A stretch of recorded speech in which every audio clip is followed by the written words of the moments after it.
This is Reasonable Doubt with your hosts, Mark Garrigus and Adam Carolla. Yeah, get it on, got to get it on. No choice but get on. Mandate, get on. Welcome to the best hour or so in the universe. It's Reasonable Doubt. I'm Adam Carolla. It's Mark Garrigus over there. In the studio. In the studio. I'm feeling pretty good about being in the studio. I came with my son Jake, who I've been calling Two-Buck Chuck and Two-Chin Vin, his sidekick. You know why Two-Buck Chuck? Mm-mm. Wait, you should be able to guess Two-Buck Chuck. Well, I know what Two-Buck Chuck is. Yeah, but that's the wine. But right. like he packed on a couple of quarantine pounds. So now I call him Two-Buck Chuck. And then his sidekick, Tay, I called Two-Chin Vin. So that's there. So they instead, because I wanted to get more creative. You call them Beavis and Butthead. But of their generation, I call them the poor downtrodden youth. Yeah, you're going to give him an eating disorder. Like, he's going to go into a shame spiral. Are you kidding? His mother, Paulette, she will tell him, you got to make him exercise. You got to take the food out of it. She does. The idea that she's got a son who's got a little bit of a gut will send her into the stratosphere. Did you know that? Well, Paulette walks about 18 miles a day. Yeah, 18 miles a day. She's like, you know what she is? She's like one of those Polaris pool things. It just keeps skimming. It just keeps going around. It just keeps going around. Every time I leave my house, I see her just making the rounds. Do you know what the latest bane of my existence is now? Tenny got engaged. I don't know if you know this. Yeah, congrats. Thank you. The best part about planning a wedding is when you go, $6,700 for flowers, and they go, "Hey, that's a bargain." Yeah, exactly. Oh, okay. Yeah. That's a bargain. They said we're going to do it at the house. That'll save money, and they just sent me over a rental company's bill, which is the small GDP of a former Eastern European country. It's mind-boggling. Well, I will say this about Tenny. She's kind of the Armenian Ivanka Trump. Yeah, there's definitely. I have been in the presence of both. They're very well put together. They're educated, and quite a catch. And I always compare Paulette to Ivanka to Melania anyway. So there's a certain pair. And then should I go down on Jake? Is Jake Don Jr. or Eric? That's that you could have some fun with that, right? I think him is a little bit of Baron with a little bit of Eric mixed in. With a veneer of Eric. Have you ever heard Barron speak? I've never heard him speak. No, he's not allowed to speak. He's not allowed to speak, but he's about 6'7" now at age 15. I saw a picture of those guys walking on the lawn, and he's towering over Trump, who's 6'3" and change, right? Yeah, and by the way, speaking of the family, the book that the Mary Trump. Have you read it? Okay, it's sold. Did you see how many copies it sold? Well, it sold 950,000 units in the first day or something. I don't understand. We've talked famously about book publishers. They knew going into it to have that many copies printed, because that's an astounding. As somebody who's been a New York Times bestseller, as you have, and I think I was for about 30 seconds, that kind of an order is almost unheard of, is it not? Look, I went on. My book came out 3-4 weeks ago. I went on Tucker Carlson. It sold out the next day on Amazon, and it was sold out for a month. All work, obviously, no joke. Yeah, they did not. I'm your emotional support animal. So they did not print enough, but they may have printed enough, or a lot of that can be Kindle, obviously, and a lot of it can be ebook, not ebook, but audible book as well. I saw, now Gary, sorry, you're going to have to run and find this interview. I had Max Zapata cut it up, but I had Erin Burnett, out front, was interviewing the niece's best friend. Yeah, I saw that. There was a brief period of time where she was restrained. Mary Trump was restrained, had a temporary restraining order, which is astonishing. I didn't think you could get prior restraint. Right. And then, so she put out her best friend to go do the circuit. Right. Now, this was a clip, And, I always kind of think of you because I think about you and I think about prep and I think about being deposed and I think about how important that element of your business is. And this interview was an insane interview because it was a car wreck. She right? basically asked her 3 or 4 questions. She couldn't answer any of them. And I, as a person that was kind of interested in the story, thought, that's it?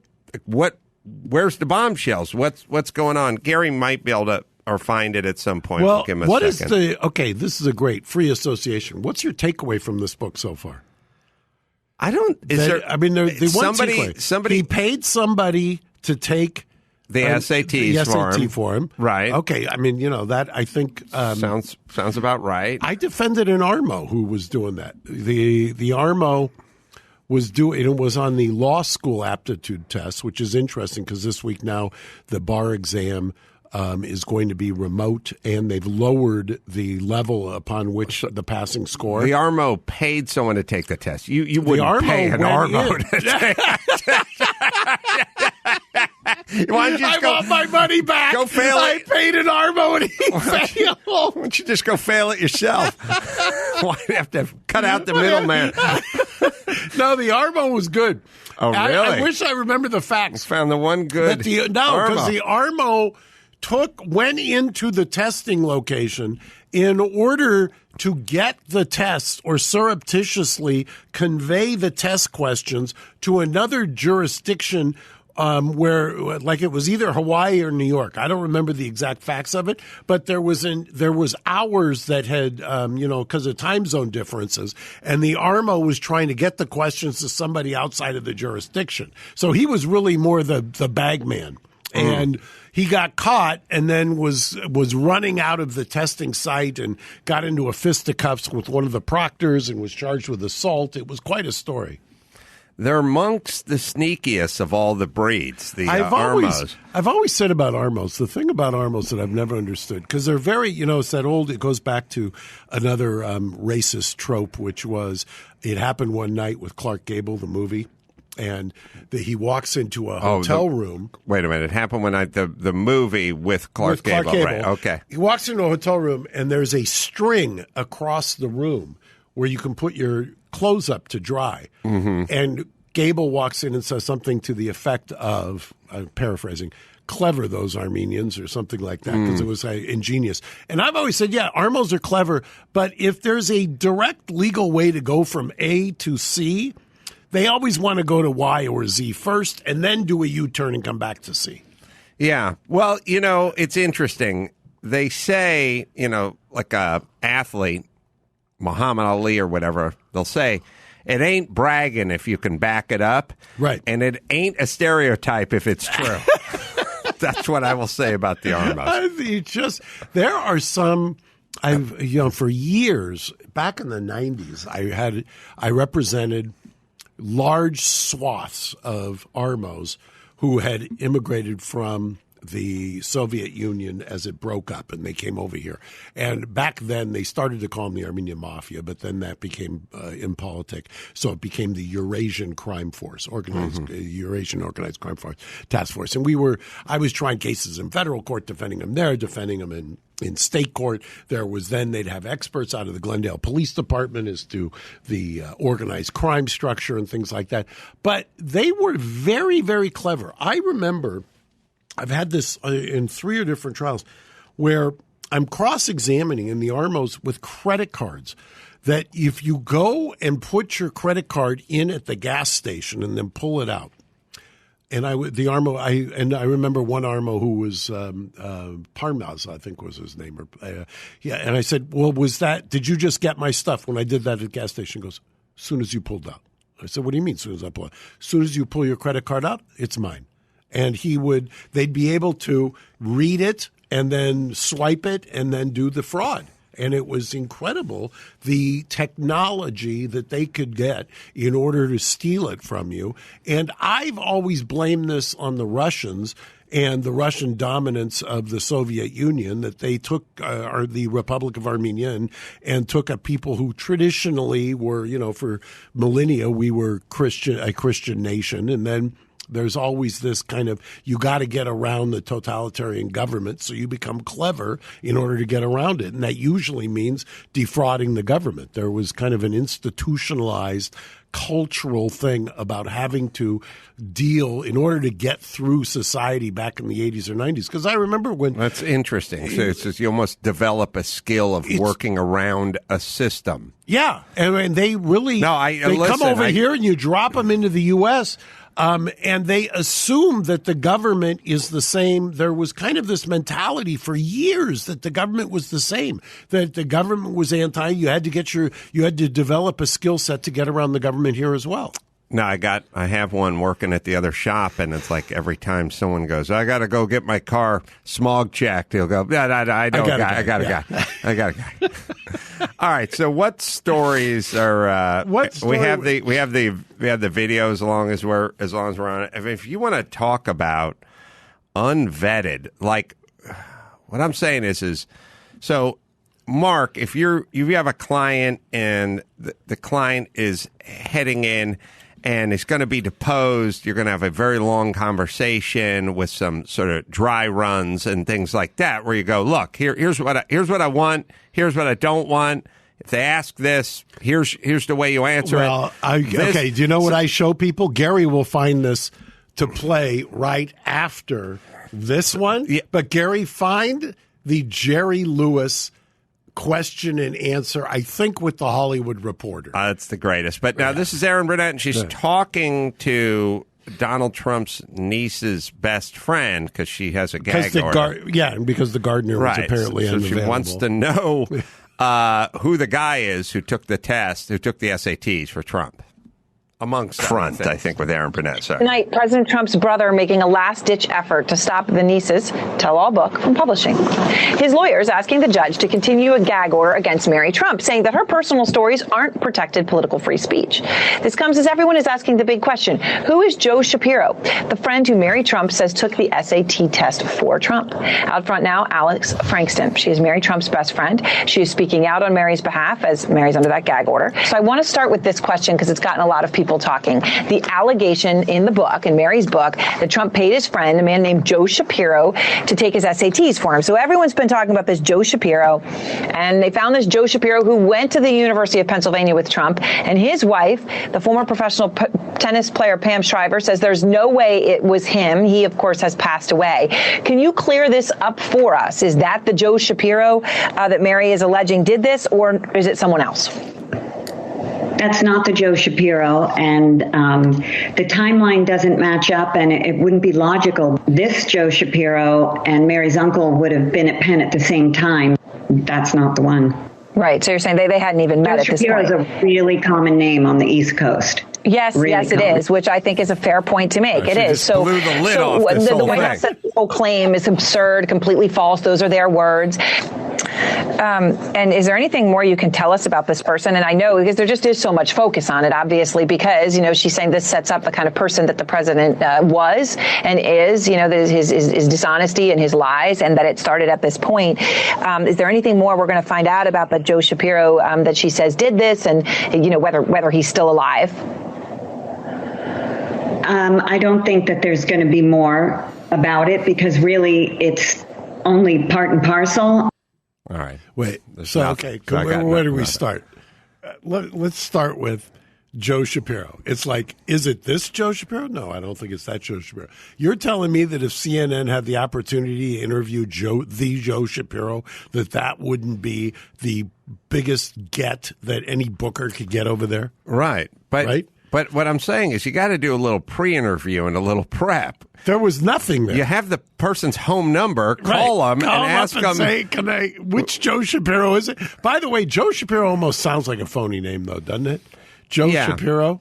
Yes. I don't know.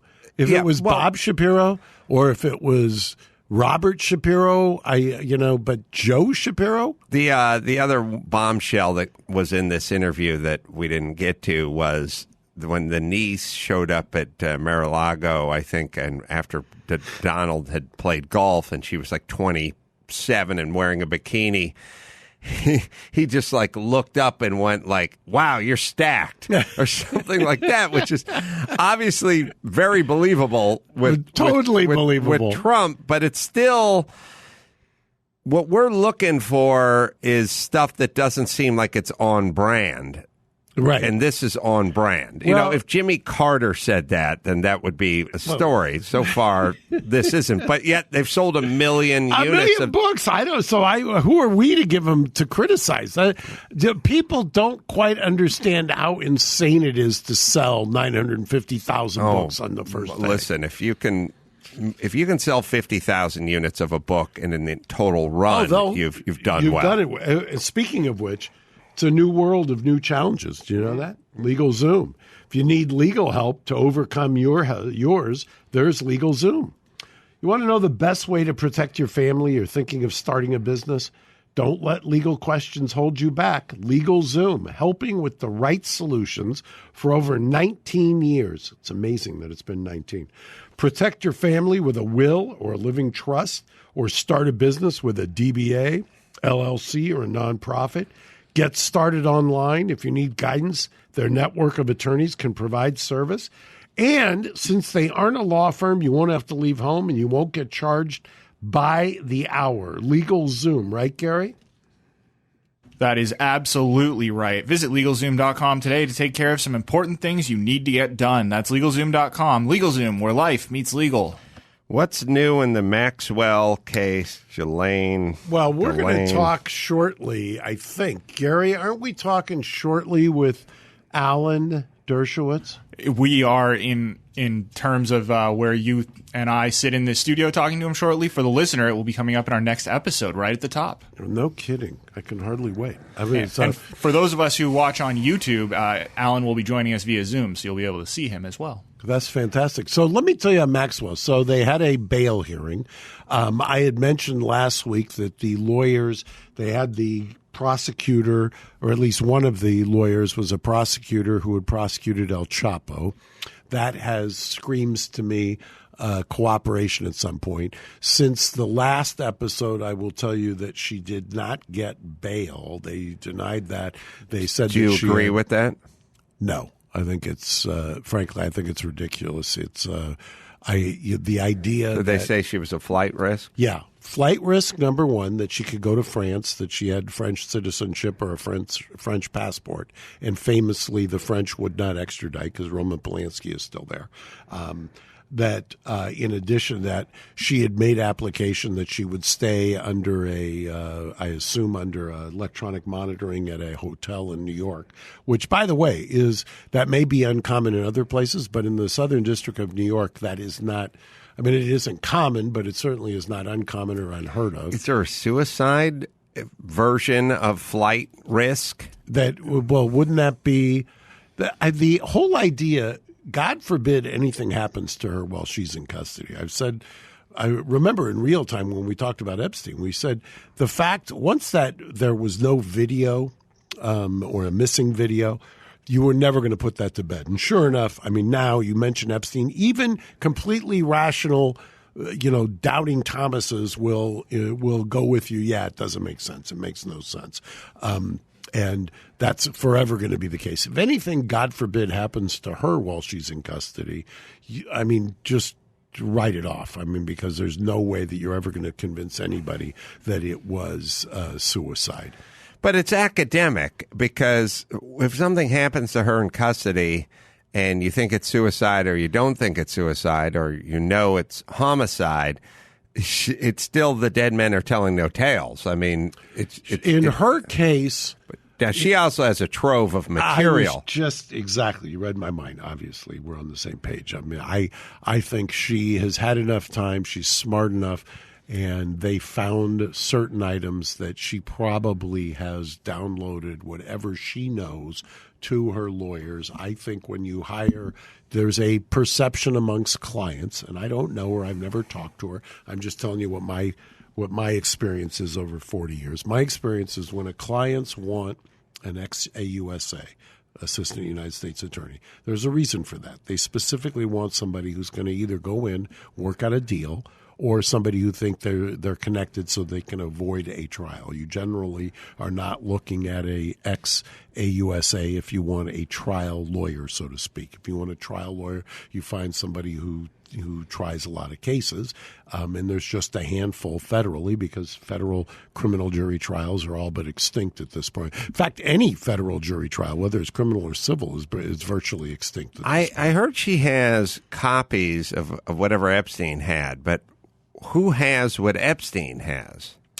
My speculation. And then what do we need her? Perfectly. What do we need her doppelgangers for if they have what Epstein has? I don't think they do. I think that my guess is that they're probably, if there was anything, and I would suspect there is, they've never unraveled his finances. I mean, there's always the connection to the speculation of the guy who owns do you think it was Unlimited. Was it all about extortion, or was it? So there's three categories of conspiracies. No, there's three categories of if you decide. If I'm going to invite Hulk Hogan over to my house to bang my wife and I film it, right? There's three categories it can land in. One, pleasure. Right. I want to see the Hulkster mount Lynette. Right. That's number one. That's number one. Where on a bell curve, where do you fall in that? Listen, I'm not going to speak personally about Lynette. Okay. That's like when somebody asks, would you want, if something happened to Paulette, wouldn't you want the death penalty on the killer? Right. You're asking me to cross the line. I won't cross that line. Okay. So I'd either watch the Hulkster bang the bejesus out of Lynette. Okay. That's number one, for pleasure. Do you think he would bang the bejesus because he's kind of a big guy? You know what? I don't want to get mired in this. Okay. Let's say it's Rowdy Roddy Piper, a smaller wrestler. Or how about Steve Stone Cold Austin? It doesn't even need to be a wrestler. Now to think about it. Could it be okay, go on. Let's have it be Greg Louganis. Okay. All right. It's more unlikely. But that would be I was thinking of someone with a smaller build. But, so I was athletic. thinking because you wanted somebody for the pool. Athletic. Okay. Let's just make it the Uber driver. Okay. A, I want to videotape it for my own pleasure. Right, for viewing. B, there's an extortion part of it. Who would you be extorting? Well, these guys are filming famous people being with underage women and then seeing it, because I was always going to think that part of your motivation could be if there's ever a divorce, Lynette, here you go. I've got. Well, then there's kind of a safety thing, which is, hey, if you ever think about going to the feds and talking about me, I got this videotape. I got this video of you. Right. So there's a pleasure. Look, the guy was a perv. Right. No doubt that he wanted to relive this in the comfort of his own den a year later. Look at the videotapes or whatever. There's definitely this where did he get his money extortion kind of part of it, and then there's a sort of protection. And I got it all in the safe, and if you want to go roll over on me, I'm going to release it, kind of thing. So, what do you think his motivation and or her motivation was for the fact that they were going to memorialize all this stuff with tapes and photographs and things of that nature? Because, look, I've been to enough bachelor parties where someone pulled out their camera and someone screamed, threw a beer at them, like, put that fucking camera away. Enough of those. You don't pull the fucking camera out. Okay, so luckily for me, my bachelor party was before there were cell phone cameras. Somebody pulled out one of those winding cameras with a tripod and put a hood over them. Big poof of powder came off. No, so I'm saying you don't want that stuff filmed, depending on what your mindset is, but there's other versions of it. There's just, there's well, think like a criminal. It could be a hybrid, because I've had famously the case. In fact, speaking of Shapiro, Mark at his bachelor party had a courtroom sketch artist in the corner. I had a case where Mark would walk the guys over. Come on, my dick's wider than that. Give me a break. I I want like when Gary takes our pictures for Reasonable Doubt, and he always says, "Don't be on the end because it makes you look bigger." I was like, "Get on the end, get on the end." So I had a case that Bob Shapiro had tried and lost, and it was a guy who was accused of having sex and rape. And when the family came in, the family said, "Do you think we can get the tape?" And I said, "What tape?" And well, it turns out there was 2 counts or 2 complaining witnesses in the case. And in the first instance, they had filed the case, but it was dismissed at the preliminary hearing. The client was so kind of upset about that because he said it was consensual that then whenever he had sex, he taped it. And he had a tape of the second one. But Shapiro didn't use it at the trial. And the guy was convicted, put into custody, facing life. And why didn't he use it? Well, he signed a declaration under penalty of perjury that he was worried, Bob did, about you can Google this. This is in the papers. I'm not saying anything that wasn't public. Shapiro Garrigus, or Google it. He signed a declaration, something to the effect that he was worried about the exposure for an unlawful taping, which last I looked is a misdemeanor for the client. Versus rape and a life sentence. So you go figure. That was part of my argument for a motion for new trial, which was granted. We got it thrown out, and the case is pending another trial. But that tape, wow. I mean, that tape is like nothing you've ever seen. And mind you, the female who said that she was raped and it was not consensual and she had very little memory of it, wow. Either she was lying or I want to know what drug she was doing so that, and boy, to you, because this was like nothing you've ever seen. I mean, it was platinum level. Well, I guess if you're rolling on your sex, you would tend to up your game. You know what I mean? It was her. Wow. It wasn't and him. she didn't even know about it. No, huh? She didn't even know. So what do you think? I'm going to tease it, but are they tease it? There's film, I guess, of the sexual acts. Now, if you are Prince whomever or a high roller and you're going to this island, that camera is hidden, right? I mean, you haven't consented. It's like when I was filmed with Michael Jackson on the airplane. I didn't know. I didn't know for a second during that Extra Jet episode. I thought, were you recorded? Recorded. Not filmed. Filmed? Oh, filmed. Yeah, filmed. They claimed there was no audio, but then there's something that just recently came out. Somebody's been tweeting at me that somebody wrote a book and said that there was audio. It was always their position there was no audio, but we were filmed. It was a pinhole camera on the private jet. So the motivation for filming this would either be for you to enjoy it at a later date. There's an argument for that. But it also seems like insurance/extortion as well. There's so many. I guess, in the law they have what's called mixed motivation, but I'll just tease it and then let. All right. Well, but I want to know, you have a vast amount of experience with this. A guy like Epstein. I actually have more than you'd ever want to know. And I've got a vault. I've got my own vault of stuff. And Maxwell is what I'm saying is why did they do it? And what was their motivation? All right, first let me tell you about NetSuite and Oracle. America's ready to get back to work, but how do you go out there and win the new economy? You need every advantage. Smart companies run on NetSuite by Oracle, the world's #1 cloud business system. With NetSuite, you have visibility and control over all your financials, HR, inventory, e-commerce, and more, all in one place. Whether you're doing $1 million or you're doing hundreds of millions in sales, NetSuite gives you the visibility to control and manage every penny.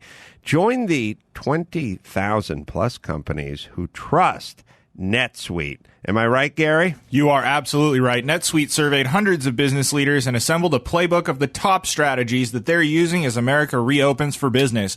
Receive your free guide, 7 actions businesses need to take now, and schedule your free product tour at netsuite.com/doubt.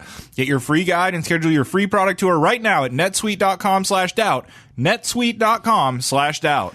So I'll tell you what my experience is, because virtually, and I may have a skewed experience, I'm usually hired historically by the person who there is a tape of, and the tape is usually something that you don't want out there.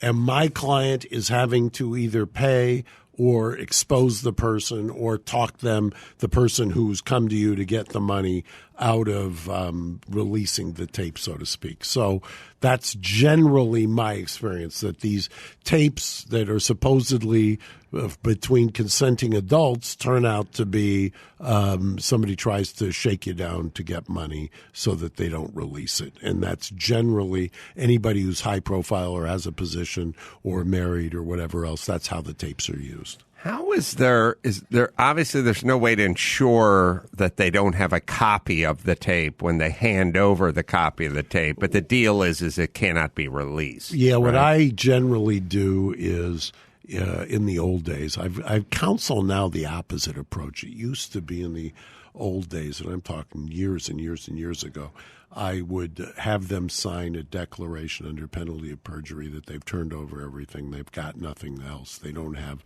this or that they have checked this, that they didn't tell anyone else, blah, blah, blah. So you've got them pinned down in great detail under penalty of perjury, have it notarized, signed, or videotaped, and then that generally has worked with maybe 1 or 2 exceptions out of probably 100. Nowadays, I try and counsel whoever's doing the shakedown that, I'll give them examples of cases that has not worked out for. David Letterman case is a good example. Or I will cite, ever since the Michael Jackson taping, I've told them surreptitious taping doesn't work well. Look at that guy. He's now dead, who orchestrated it, whose lawyer. He had a lawyer who was trying to sell the tape. And he ended up getting prosecuted federally, getting sentenced, having a large fine. I hit him with a $23 million, $25 million judgment. I mean, it did not work out well for them. Although his first words out of his mouth from the lawyer when I called him up and said, "Are you insane?"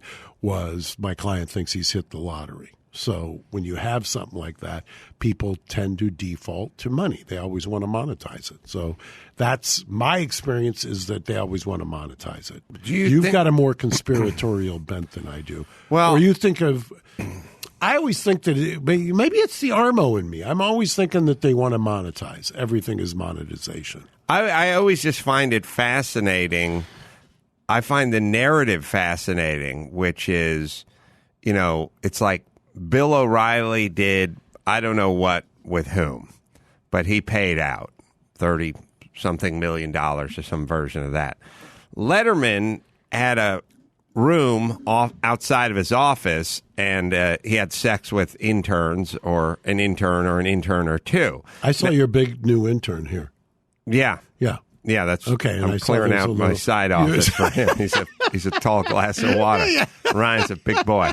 Ryan is a big boy and a handsome young man. So, but the interesting thing, which is obviously you're a pariah if you're having sex with an intern. But if they attempt to blackmail you and then you get out in front of it and announce that you're being blackmailed, then all the focus turns on the crime of blackmailing versus the indiscretion of having sex with an intern, and he ends up walking away, A, without paying for the blackmail, but B, without paying in the minds and eyes and hearts of society. I think as well. I don't think that's the case anymore. I think now it would be an existential struggle between, do we hate the guy for being extorted? Do we hate the extortionist? Or is the extortionist really somebody who's woke, who's exposing this? It's also kind of an interesting sociological experiment, which is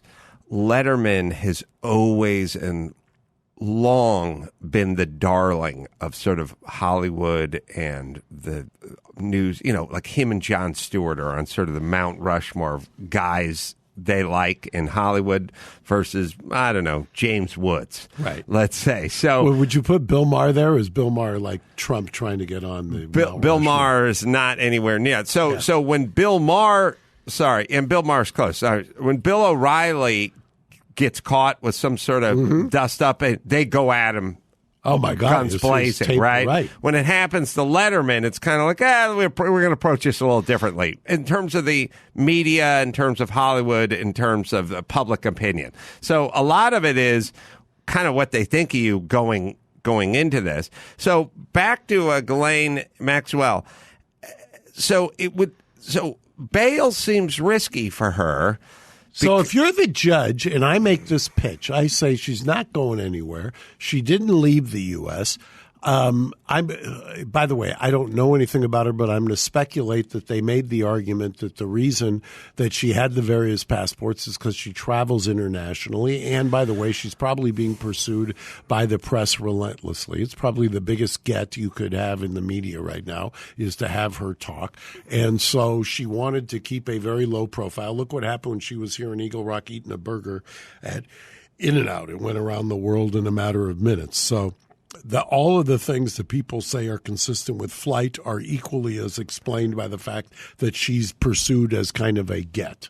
I'm not thinking as much about flight as I'm thinking about a possible hit, like maybe an assassination attempt or either suicide or contract. But if you're the prosecutor, that comes back to bite you in the butt because you say, my response would be if they're arguing that, hey, look, whatever you want to say, Epstein, by all accounts, according to his own legal team, was in no mood to commit suicide, and that is, as of right now, unexplained. In fact, the Southern District indicted, I believe it was the Southern District or Eastern, indicted two of the correctional officers for, extreme negligence, obviously, by definition, because it's criminal. So obviously the Bureau of Prisons can't keep her safe, so why is she going to be any safer in custody than out of custody? Kind of a variation on the coronavirus letting prisoners out argument. Yeah, I mean, I would argue that we have corrected that and we're now in a totally different protocol and we want to keep her or we can keep our eyes on her because I'm scared she's going to go out there and someone's going to put a bullet in her head or she's going to put a bullet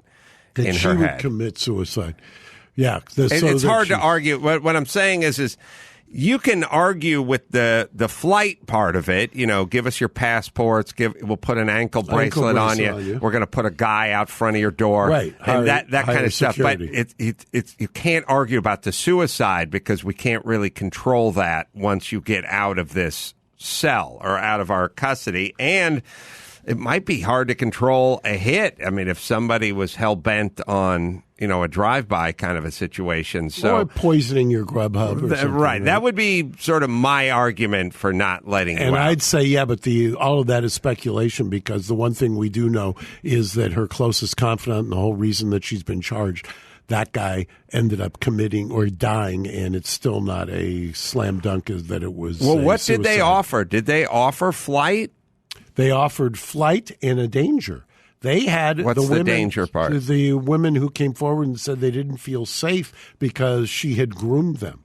Oh, well, yeah. I'm not sure about the danger part. I was going to say, what do you think about that danger? Danger to the community. She might come out and groom me. You see, I wouldn't. The flight's something. The danger's nothing. We're keeping you in custody because we're fearful that somebody's going to try to take you out. It's sort of hard to argue against that because who knows if that exists or not. Yeah, because that would make my head explode as the defense lawyer if they made that argument. I'd say the last time you tried that, you guys failed miserably and you still haven't solved the problem. So why are you going to keep her in? I've thought that the grooming and having, I understand that a complaining witness can say anything about anyone, but when you've got a lawsuit pending, it tends to diminish your bona fides, in my opinion. Her attorneys basically also offered up confinement. saying that she could be confined to a luxury hotel in Manhattan, right? If that was something that they were okay with. They've got the. I've had that client. Yeah. I've had the exact same thing where there was a $1 zillion bail, electronic monitoring, house arrest, whatever you want to call it, and in that case, it was with a luxury apartment. So how fast? But again, she can still kill herself. How fast are they going to move ahead with this now that she's in? Not at all, because the courts were at a standstill. We're just starting to open. And did they not want to motivate her to move? You've talked about before that when we keep you in, it gives you incentive to move it along. Her trial date is July 2021. And by the way, if they shut the Jesus Christ, and if they shut she's going to be in for that long? Well, yeah, because the rumor is right now, as we're taping this on Friday afternoon, the rumor is they're going to close the courts down again. And, it makes perfect sense. I was in the appellate department, as I told you last week. That is if you're going to shut down restaurants, you're going to shut down indoor congregations. It makes no sense to me that you've got people going in and out of Stanley Mosque downtown. That courthouse is anything but sanitary, anything but antiseptic. And by the way, there's guys in various states of people get disarray. like the bubonic plague from rats in there. Maybe the bubonic plague will kill the coronavirus. All right, let me hit our last spot. Jordan Harbinger, the Jordan Harbinger Show. This episode is brought to you by the Jordan Harbinger Show. You can check it out if you like a high quality and a fascinating podcast. Well, listen to our friend Jordan Harbinger. Interviews heavy hitters. I've recommended this guy for a long time. Talks to guys like Mark Cuban and co-founders of Instagram and lots of real interesting movers and shakers. He's a real thinker, this guy, and he's going to open your mind to a lot of insights. You'll always find something useful, and you can apply it to your own life. We enjoy the show, and I think you're going to enjoy it too. Search The Jordan Harbinger Show. That's HARB, as in boy, IN, as in Nancy, and IN is and as in Nancy, GER on Apple Podcasts and Spotify and wherever you listen to podcasts. All right, we're going to cut this one a little bit short because we got a heavy hitter waiting on the other line. You can go check out my stand-up this Friday, Saturday, July 24th, 25th, Dallas, Addison Improv, 2 shows next week after that. Back to Texas, San Antonio, August 31st through, July 31st through August 1st. And you can go to amcurl.com for all the live shows and get my aforementioned book. I'm your emotional support animal. What do you got, Garrigus? I'm looking. You're going to Dallas on the 24th and 25th? Mm-hmm. That's this Friday, Saturday, or the next one? That's this coming Friday and Saturday. This coming Friday and Saturday. Text me or email me, okay? Maybe we'll have like first world problems. I've got V Palm Springs. If you're flying out there, I'm fucking flying with you. Exactly. That's what I was thinking.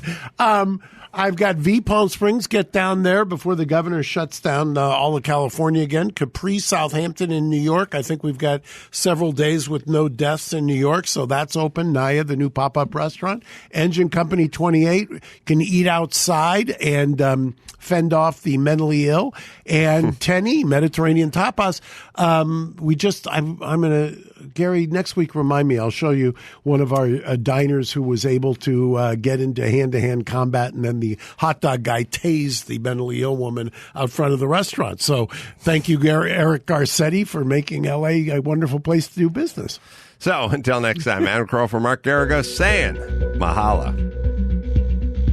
Thanks for listening to Reasonable Doubt. Tune in next Saturday for an all-new episode.